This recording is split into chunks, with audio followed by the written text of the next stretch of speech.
is James Holder for IFL TV in association with Macklin's Gym Marbella. I'm in Las Vegas today at the Cosmopolitan Hotel.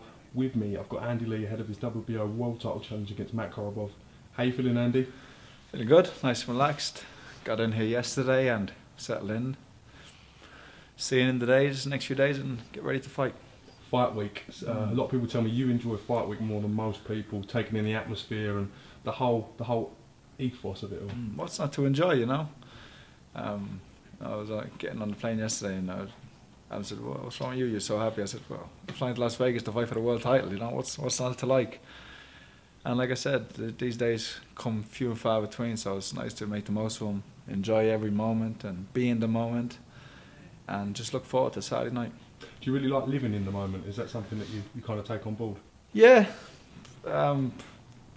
Like I said, it's been a long slog, 8 weeks of training, and almost 8 years, almost 9 years as a professional boxer to get to this point.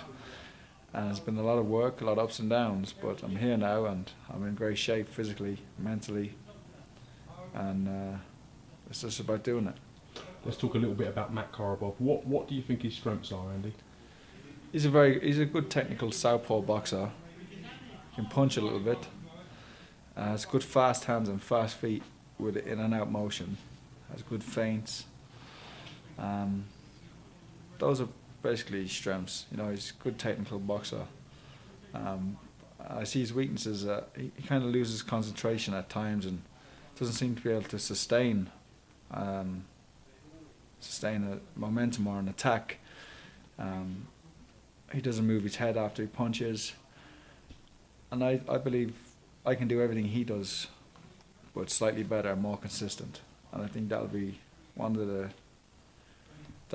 the factors, the key factors in the fight will be consistency and being able to box consistently.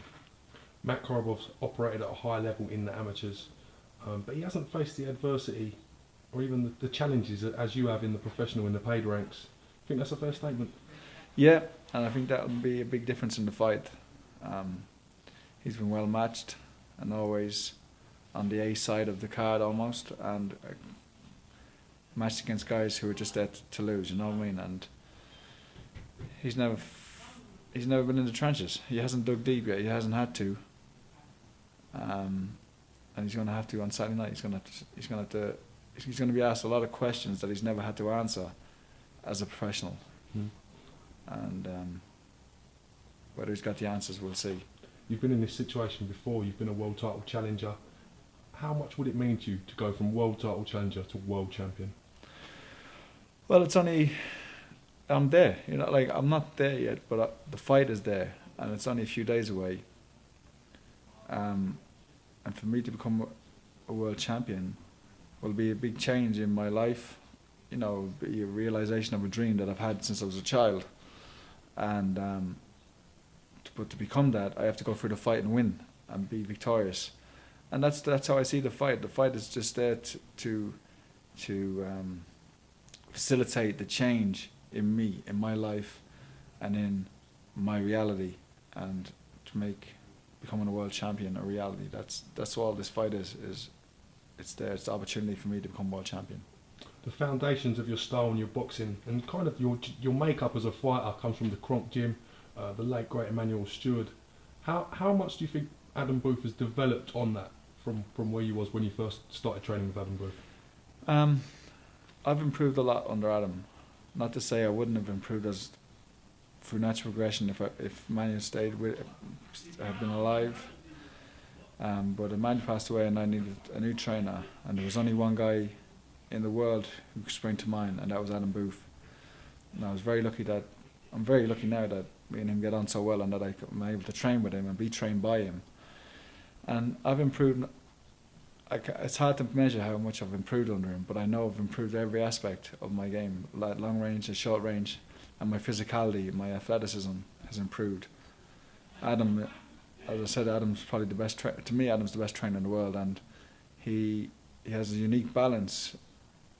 And what a lot of trainers don't have is that some trainers are good at boxing, but lack the knowledge of the physical side of the game, the conditioning side of the game. or they don't have they're not great to be there for the fighter as a friend or as a person to work with him on his psychology. And Adam is very good in all aspects of what it takes to be a coach. He has it all. The physical, the mental, and the technical. Everything that's needed for the preparation, Adam, I believe, has it all. And I'm very lucky to be trained by him. Adam Booth's reputation obviously preceded him before you linked up with him. What was your initial thoughts when you first met Adam Booth? I'd never really had too much interaction. All I did was watch him on TV, and I always used to watch him on the internet and see. Cause I watch all the trainers and all the fights, and I had to keep an eye out. And he always just stood out to me. He seemed like a guy who was switched on and knew exactly what he wanted. And I had kind of come across the paths because I was with Emmanuel when Vladimir fought David Hay, so we kind of were on opposite sides at that stage. But meeting him, as you can tell, from listening to talk, he's a very intelligent guy.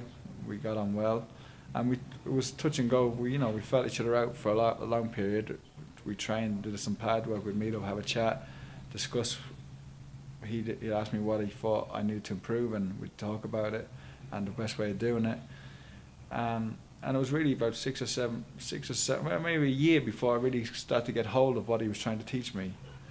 But we've had 5 fights together now, 2 years together, and we have a strong bond in and outside the ring.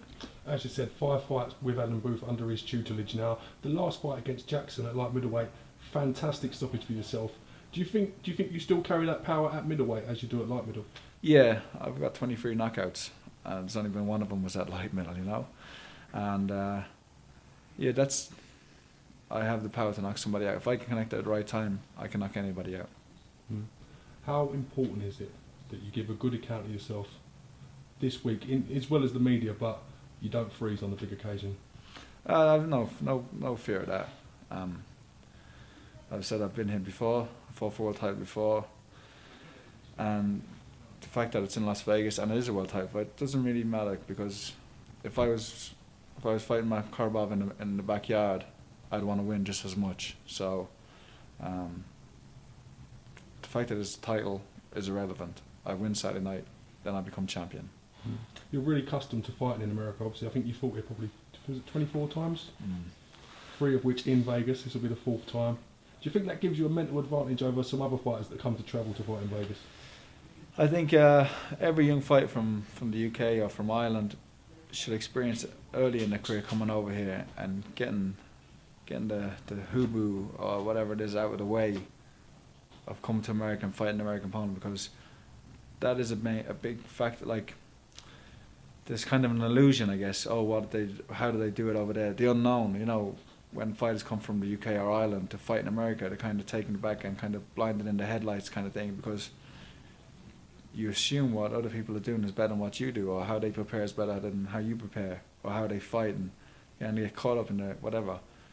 But I'd advise any young fighter from Ireland or the UK to go to America as much as they can, or travel anywhere and spar as much as you can in the gyms, and if you can, fight. And because you don't want the biggest fight of your life, you don't want any unknowns. You want to be in control. I would advise anyone to come over here.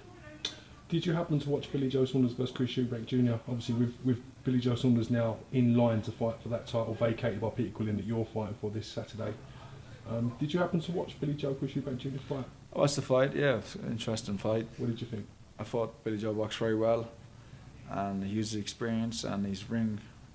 He just knew what to do. He'd been in the situation before, and he took it straight to Eubank and kind of shut him down, and won the first 6 rounds clearly. And after that, it was only a matter of just boxing and winning the odd round and holding on, not holding on, but just maintaining. And he deserved the win. It was a good fight and a good win for him. Do you think comparisons can be made with the experience that Billy Joe Saunders has had to Chris Eubank with the experience that you've had compared to Matt Korobov in the professional ranks? Yeah, very similar situations. But Matt Korobov was a lot more tested than Chris Eubanks, and is a better fighter than Chris Eubanks. But in terms of my experience level compared to Billy Joe's and Eubanks to Korobov's, maybe there's some correlation there, and Yeah, I don't think Korobov will freeze as much as Eubank, but I believe if it's around 9, 10, 11 and fights very hard and I'm coming on strong, I believe I could break him. When you capture this WBO crown, how big would a fight between you and Billy Joe Saunders be? Obviously, with you both coming from travelling backgrounds as well, it could be colossal, couldn't it? Yeah, well, that's irrelevant. That's irrelevant as long as there's no fighting in the crowd. If me and Billy Joe fight, it'll be a good fight. Yeah, it'll be a massive fight. Of course it will be. It's a big fight over there. It'll be a big fight in world boxing, not just UK and Irish boxing. Mm. How confident are you come Saturday, Cosmopolitan, that you can go out and become the WBO world champion? I believe in myself 100%. My confidence comes from my ability and the experience I've had. I know what to do, and I'm going to win. Fight's been shown live on Box Nation. No doubt there'll be a massive Irish contingent here anyway, but anyone who hasn't got the means or funds to make the trip over can watch the fight on Box Nation as well. So again, it's great, isn't it? Yeah, a lot of my family will be tuning in at home, so stay up late or set your alarms and watch me on Box Nation, become champion. Listen, I want to thank you for giving me a bit of time today. Enjoy yourself in fight week, live in the moment, mate, and hopefully on Saturday we've got a new WBO world champion. No doubt. Thank you very much, Andy.